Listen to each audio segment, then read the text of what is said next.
Hello, viewers. Today is Thursday, December 25, 2025. First of all, I want to wish all the viewers Merry Christmas and I hope you have a great Christmas this year. இன்னைக்கு நம்ம எடுக்க போகிற topic என்னன்னா திமுக கூட்டணியில் திமுக கூட்டணி அதே 2021 இருந்த கூட்டணி மீண்டும் 2026 தொடருமா? 2021, 24 இருந்த கூட்டணி எந்தெந்த கூட்டணி கட்சிகள் கூட்டணியிலிருந்து விலக ஒரு சான்ஸ் இருக்கு, எந்தெந்த புது கட்சிகள் வரக்கூடிய வாய்ப்புகள் இருக்கு, அதை பற்றி தான் நம்ம பேச போகிறோம். 2-3 நாள் நம்ம அதிமுக கூட்டணியை பற்றி பேசிட்டு இருந்த நிலையில் இன்னைக்கு நம்ம திமுக கூட்டணியை பற்றி பேச போகிறோம். ஸோ திமுக கூட்டணியை பற்றி பேசும்போது திமுக கூட்டணி இந்த 3 எலெக்ஷனை கண்டினியூஸாக வின் பண்ணிட்டு இருக்காங்க. நேரில் மோஸ்ட் ஆஃப் தி நேருக்கு தெரியும்னு நினைக்கிறேன். 2019, 2021 அண்ட் 2024 இந்த கூட்டணியை பற்றி பார்க்கும்போது திமுக தான் அதில் கூட்டணியோட லீடர்.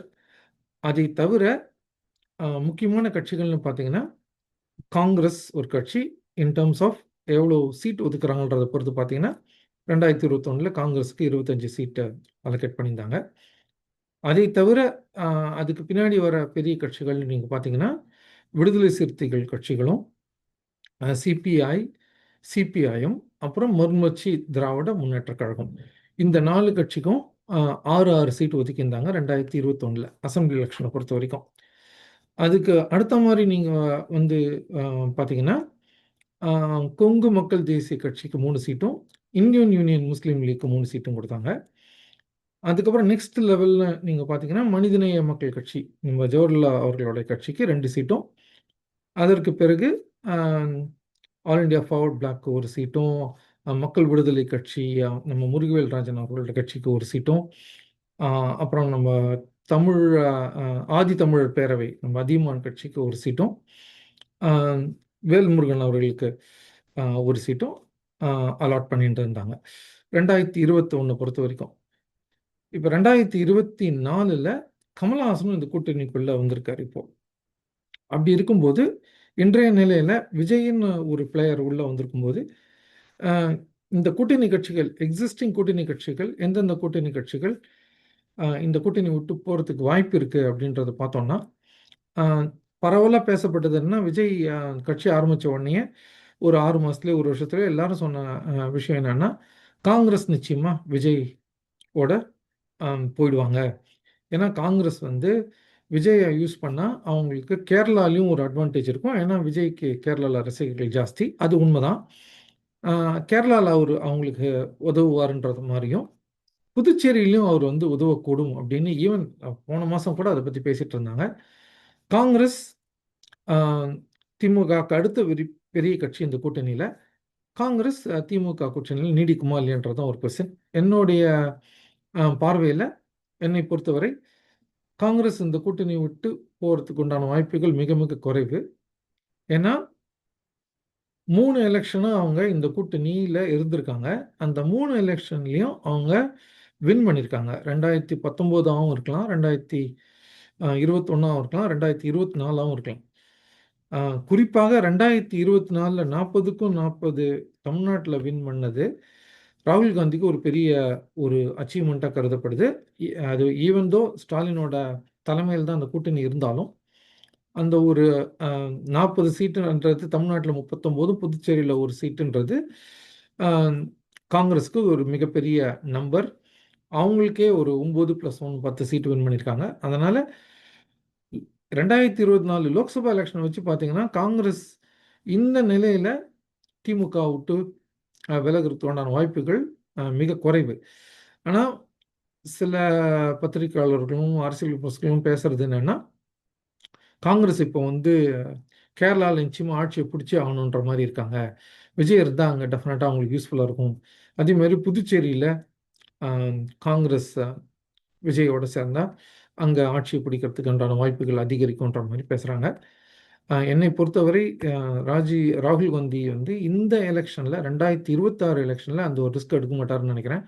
ஏன்னா அவருடைய கோல் என்னவாக இருக்கும்னா 2029 நம்ம அதே மாதிரி அந்த ஒரு 10 சீட்டை வின் பண்ணணும், தமிழ்நாடு பாண்டிச்சேரியிலும் இருக்கணுமே தவிர அவருக்கு வந்து புதுச்சேரியில ஆட்சிய பிடிக்கணுன்றது வந்து அவ்வளோ பெரிய அ அவ்வளோ பெரிய குறிக்கோளா இருக்காதுன்னு நான் நினைக்கிறேன். 2வது கேரளாவ பொறுத்தவரைக்கும் காங்கிரஸ் ராகுல் காந்தியும், பிரியங்கா காந்தியும் என்ன நினைப்பாங்கன்னா, அ எல்டிஎஃப் இல்லன்னா யுடிஎஃப். ஸோ அதனால நம்ப இந்த வாட்டி நிச்சயமாக அ ஆன்டி இன்கும்பன்சி இருக்கும் எல்டிஎஃப்க்கு அகைன்ஸ்டா. அதனால நிச்சயமாக காங்கிரஸ் அங்க ஆட்சிக்கு வந்துரும்னு தான் அவங்க நினைப்பாங்க. விஜய் இருந்தாலும், இல்லாவிட்டாலும் நம்மள் ஆட்சிக்கு வர முடியும் அப்படின்னு அந்த ஒரு நம்பிக்கையில தான் அவங்க கேரளால போட்டியிடுவாங்கன்னு நினைக்கிறேன். அதனால ராகுல் காந்தியும், கார்கேயும், பிரியங்கா காந்தியும் கேரளாவுக்காக விஜய தமிழ்நாட்டுல கூட்டணிக்கு திமுகவை திமுக கூட்டணியிலிருந்து வெளில போய் விஜய் கிட்ட சேருவாங்கன்ற நம்பிக்கை எனக்கு இல்ல. But still we will wait and see. So 2வது பரவலா பேசப்பட்டது என்னன்னா, விசிகா டெஃபினட்டா இந்த வாட்டி வெளில போயிடுவாங்க. ஏன்னா, அவங்களுக்கு போன முறை 6 சீட்டு தான் குடுத்தாங்க. இந்த முறை அவங்க அதோட ஜாஸ்தி சீட் கேட்பாங்க. விசிகா போறதுக்கு உண்டான வாய்ப்புகள் இருக்குன்றதும் பேசப்பட்டது. இன்றும் பேசப்படுகிறது. ஸோ விசிகாவ பொறுத்தவரைக்கும் நீங்க பார்த்தீங்கன்னா, அ அவங்க வந்து 12 சீட்டு கிட்டத்தட்ட கேட்கறதுக்கு உண்டான வாய்ப்புகள் நெறைய இருக்கு. அதுல எந்த விதமான சந்தேகமும் வேண்டாம். ஆனா, அவங்க அந்த சீட்டு பேரத்தினால கூட்டணிய விட்டு வெளில போவாங்களான்றது ஒரு மிகப்பெரிய கேள்விக்குறி. என்னுடைய பார்வையில விசிகா சீட் அதிகமா கேட்கலாம். ஆனா, திமுக கூட்டணியிலிருந்து வெளில போறதுக்கு உண்டான வாய்ப்புகள் மிக குறைவு. அவங்க வெளில போறாங்கன்னா, அதுக்கு ஒரே ஒரு ரீசனா தான் இருக்க முடியும். ஒண்ணு, அ பாமக இப்ப பிரிஞ்சு கிடக்கு. ஒரு பாமக திமுகவுடன் கூட்டணிக்கு வரணும்னு நெனைச்சாங்கன்னா, திமுக அதை ஏற்றுக்கொண்டால், அப்ப திருமாவளவன் அவர்கள் இந்த கூட்டணியிலிருந்து வெளில வெளில போறதுக்கு உண்டான வாய்ப்புகள் இருக்கு. ஸோ, அதற்கு பிறகு 2 கம்யூனிஸ்ட் கட்சிகள். இந்த 2 கம்யூனிஸ்ட் கட்சிகளும் விசிக மாதிரியே எங்களுக்கு அதிக சீட்டுகள் வேணும். அ கவர்மெண்ட்ல அ அரசாங்கத்தில நெறைய குறைகள் இருக்கு. அ எல்லா வாக்குறுதிகளும் நிறைவேத்தலன்ற மாரி ஒரு அ ஒ ஒ ஒரு கருத்து உருவாக்கத்த உருவாக்கிட்டு இருக்காங்க. பேசிட்டு இருக்காங்க. கருத்து உருவாக்கம்னு சொல்ல முடியாது. அவங்களுடைய வேதனைகளும், அவங்களுடைய பாயிண்ட் ஆஃப் வியூவும் சொல்லிட்டு இருக்காங்க. ஸோ, அவங்க போறதுக்கு உண்டான வாய்ப்பு இருக்கா? அப்டின்னா, அவங்க போகக்கூடிய ஒரே வாய்ப்பு விஜய் கட்சி தான். தாவேகா கட்சிக்கு தான் அவங்க போகணும். ஏன்னா, அவங்க பாஜக அ இருக்கிற அணியில போய் சேர மாட்டாங்க. That is for sure. So, அப்படி இருக்கும்போது கம்யூனிஸ்ட் கட்சிகள் 2 பேரும் சீட்டு பேரத்திற்காக அதிக எண்ணிக்கை வேணுன்ற ஒரே காரணத்துக்காக விஜயுடன் சேருவார்களான்றதும், அதுவும் ஒரு டவுட்ஃபுல்லான ஒரு விஷயம் தான். ஆனா, அரசியல்ல எது வேணா நடக்கலாம். அவங்க போறதுக்கு உண்டான வாய்ப்புகள் இருக்கு. கடைசி நேர பேரத்தில, கடைசி நேர அ சீட் டிஸ்கஷன்ஸ்ல நம்பர் ஆஃப் சீட்ஸ் எங்களுக்கு ரொம்ப குறைவா இருக்கு. 6 பத்தாதுன்னு சொல்லி அவங்க விஜய் கிட்ட போறதுக்கு உண்டான வாய்ப்புகள் இருக்கு. நான் அது வந்து ஒரு 60-40 in favour of staying in the அலையன்ஸ்ன்னு சொல்லுவேன். 40% பாசிபிலிட்டி இருக்கு அவங்க தாவேக்காக்கு போறதுக்கு. ஆனா, இதையெல்லாம் ஒன்றிணைக்கிற ஒரு சக்தி, ஆர் ஒன்றிணைக்கிற ஒரு ஒர்க் தான் நம்ப அ திரு ஸ்டாலின் அவர்கள் கையில இருக்கு. இதுவரைக்கும் இந்த 3 சக்சஸிவ் தேர்தல்கள்ல அவரு வந்து மிக சாதுரியமா அந்த கூட்டணி கட்சிகள தனக்குள்ளேயே வச்சு சீட்ட ஒழுங்கா குடுத்து அட்ஜஸ்ட் பண்ணியிருக்காரு. ஆனா, இந்த 2026ல அது கன்டின்யூ ஆகுமான்றது ஒரு கேள்வி. அது எப்படி நடக்குதுன்னு போக போக பார்ப்போம்.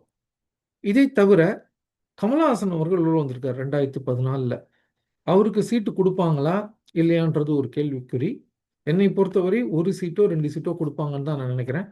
அது எங்கேருந்து வரப்போறது? திமுக வந்து போன முறை 173 சீட் அவங்க நின்னாங்க. ஆ உதயசூரியன் சின்னத்தில 188 சீட்டு நின்னாங்க. அந்த உதயசூரியன் சின்னத்தில நான் சொன்ன மாதிரி மறுமலர்ச்சி திராவிட முன்னேற்றக் கழகமும் நின்னுச்சு லாஸ்ட் டைம். ஆ ஸோ மற்ற சில கட்சிகளும் நின்னாங்க. ஆனா இன்றைய நிலையில திமுக அந்த 171 சீட்டுங்கிறத குறைச்சுப்பாங்களான்றது எனக்கு வந்து கொஞ்சம் 173 நெனைக்கிறேன். 173 சீட்லேருந்து குறைச்சுப்பாங்களான்றது எனக்கு ஒரு நம்பிக்கை இல்ல. பட் அதே சமயத்தில காங்கிரஸோட எண்ணிக்கைய குறைக்கிறதுக்கு வாய்ப்புகள் இருக்குன்னு நான் நெனைக்கிறேன். நெறைய காங்கிரஸ்காரங்களுக்கு இது பிடிக்காம இருக்கலாம். ஆனால் நிதர்சனமான உண்மை என்னன்னா, அ காங்கிரஸ் கிட்ட கமலஹாசன் வந்திருக்காரு. மத்தபடி இதர கட்சிகள் சிறு சிறு கட்சிகள் வந்தா, எல்லாருக்கும் ஒவ்வொரு சீட்டானும் குடுக்கணுன்ற பட்சத்தில, காங்கிரஸ் அ 2, 3 சீட்ட குடுக்கும்படியா இருக்கும். நான் நம்புறேன். அத காங்கிரஸும் ஒத்துக்கும்னு தான் நான் நெனைக்கிறேன். பிகாஸ் ராகுல் காந்தி ஸ்டாலினை விட்டு இந்த எலெக்ஷனில் திமுக கூட்டணியிலிருந்து வெளில போக மாட்டாரான்றது என்னுடைய கணிப்பு. அதை தவிர வேற எந்த கட்சி உள்ள வரலாம்? கமலஹாசன் ஆல்ரெடி இருக்கார். அவருக்கு 1 சீட்டோ 2 சீட்டோ கொடுக்கணும். வொர்ஸ்ட் கேஸ் திமுக வந்து 173க்கு பதிலா 170 நின்னு, நாங்க 3 சீட்ட விட்டு குடுக்குறோம். காங்கிரஸ் நீங்க ஒரு 4 சீட்ட விட்டு குடுங்கன்னு சொல்லி ஒரு 7 சீட் ஓப்பன் அப் பண்ணலாம். நடக்கலாம். ஆம், அது இட்ஸ் அ பாசிபிலிட்டி. 25 சீட்ட 20 ஆக்கி திமுகவோட 173 சீட்ட 170 ஆக்கினீங்கன்னா, உங்களுக்கு ஒரு 8 சீட்டு ஓப்பன் அப் ஆகும். ப்ரொவைடட் மற்ற கட்சிகள்லாம் அதே சீட்டுக்கு அக்செப்ட் பண்ணிட்டா. ஸோ இப்படி இருக்கிற பட்சத்தில் கமலஹாசனை தவிர இன்னொரு சில கட்சிகள் எந்தெந்த கட்சிகள் வரலாம் அப்படின்னா, இந்த லாஸ்ட் 2-3 நாள் நீங்கள் டெவலப்மெண்ட்ஸ் பார்த்தீங்கன்னாவே உங்களுக்கு தெரியும். ஓபிஎஸ் அவர்கள் திமுக ஆப்ஷனை ஓப்பனாக தான் வச்சுருக்காரு. டிடிவி தினகரன் அவர்கள் வந்து திமுக ஆப்ஷனை ஓப்பனாக தான் வச்சுருக்காரு.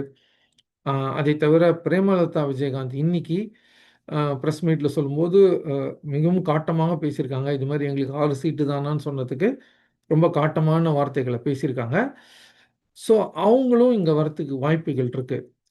ஆனால் அவங்க இதை வந்து திமுக ஆப்ஷனை ஒரு ஒரு ஆப்ஷனை ஓப்பன் பண்ணி அவங்களுடைய பேர வலிமையை கூட்டுவாங்கன்னு தான் நான் நினைக்கிறேன், பிரேமலதா பொறுத்த வரைக்கும். ஆனால் எவென்ச்சுவலாக அவங்க அதிமுகவுக்கு போகிறதுக்கு உண்டான வாய்ப்புகள் தான் அதிகம். பட் அரசியல் என்ன வேணால் நடக்கலாம். அங்கே சரியான தொகுதிகளோ இல்லை சரியான நம்பர்ஸ் சீட்டை பொறுத்த வரைக்கும் நம்பர்ஸ் கரெக்டாக கொடுக்காம இருந்த பட்சத்தில் அவங்க இங்கே வந்து பரவாயில்ல 2 சீட் இருந்தாலும் பரவாயில்ல 3 சீட் இருந்தாலும் பரவாயில்ல, ஏன்னா அந்த 3 பேரும் எம்எல்ஏ ஆகிறதுக்கு உண்டான வாய்ப்புகள் இருக்குது அப்படின்னு இங்கே வரத்துக்கும் வாய்ப்பு இருக்குது.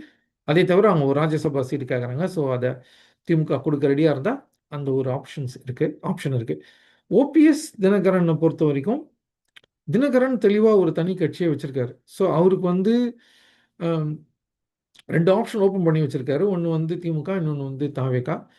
என்னை பொறுத்தவரை அவர் திமுக உள்ள வர்றது கொஞ்சம் கஷ்டம் தான் நான் நினைக்கிறேன். அவர் தாவேகாக்கு தான் போவார். திமுகக்குள்ளே வர்றது கடினம் தான் நான் நினைக்கிறேன். ஈவன் தோ திமுகவுக்கு வந்தாருன்னா அவர் வாங்குகிற சீட்டில் அவர் வெற்றி பெறுவதற்கு நல்ல வாய்ப்பு இருக்குது. பட் அவர் அதை எடுத்துப்பாரான்றது நமக்கு தெரியாது. அவர் ஆனால் தாவேகாக்கு போகிறது தான் லாஜிக்கலாக இருக்கும்னு நானும் ஃபீல் பண்ணுறேன்.